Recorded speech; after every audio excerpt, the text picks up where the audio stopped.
je suis particulièrement intéressé pour prendre la parole afin de mettre l'accent sur le prochain congrès mondial de la science qui doit se tenir en septembre prochain à l'UNESCO, le 9 et le 10 septembre. C'est le 11e congrès mondial de la science, après ceux notamment qu'on a organisés à Genève, aux Nations Unies, à Genève, et également en Israël, et même ici en France, à l'Institut de France, à l'Académie des sciences ou l'Académie nationale de médecine.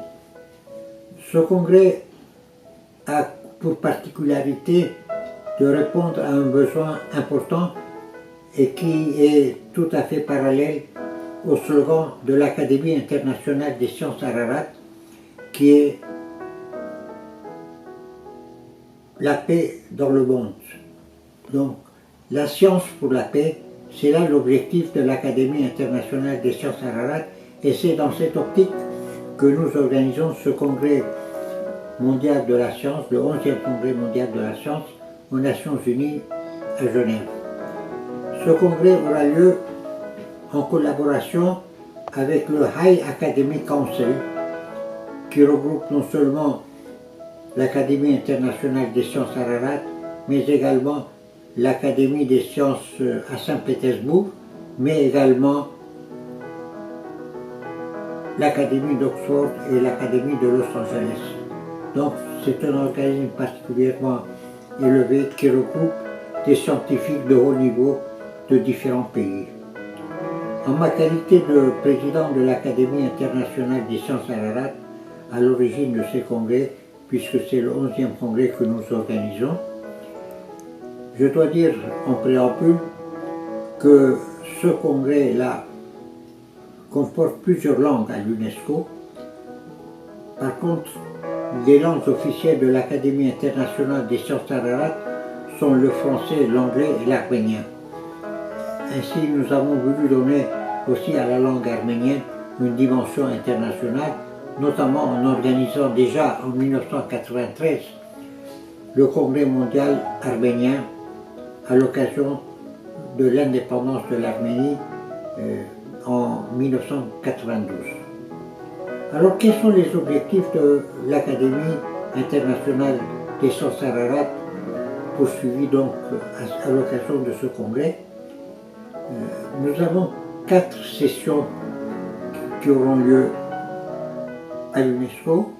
Une session qui a pour titre « La science pour la paix », la deuxième session « Éducation pour la paix », la troisième session « La culture pour la paix » et la quatrième session « Les arts pour la paix ».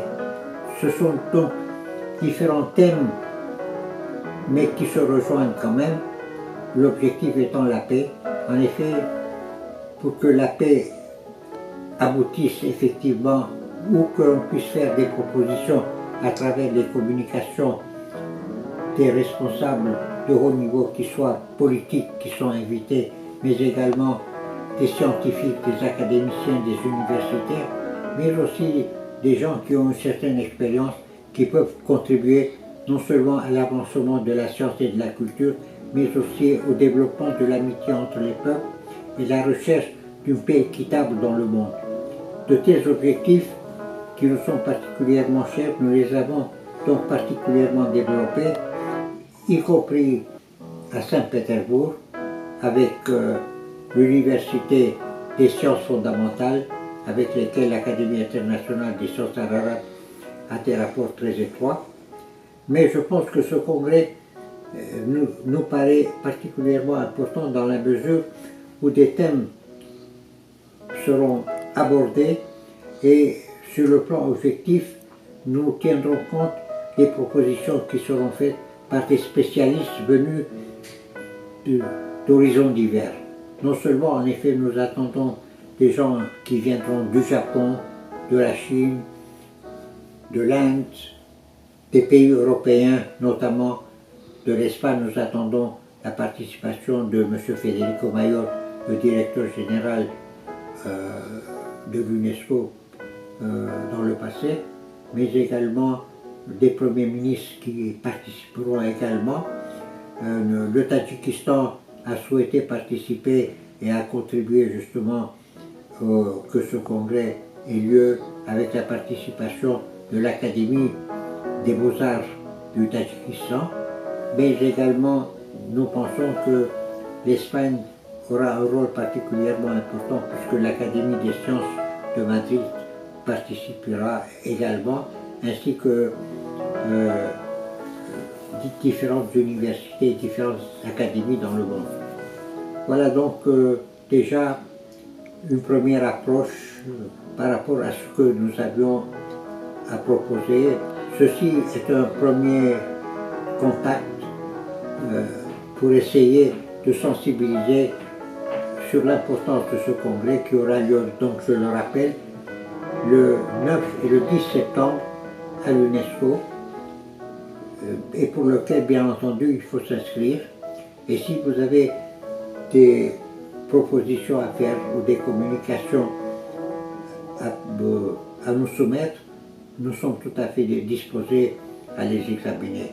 Il est vrai que le programme est pratiquement complet par rapport aux communications, mais nous pouvons toujours nous arranger pour essayer de tenir compte des propositions qui nous seront faites.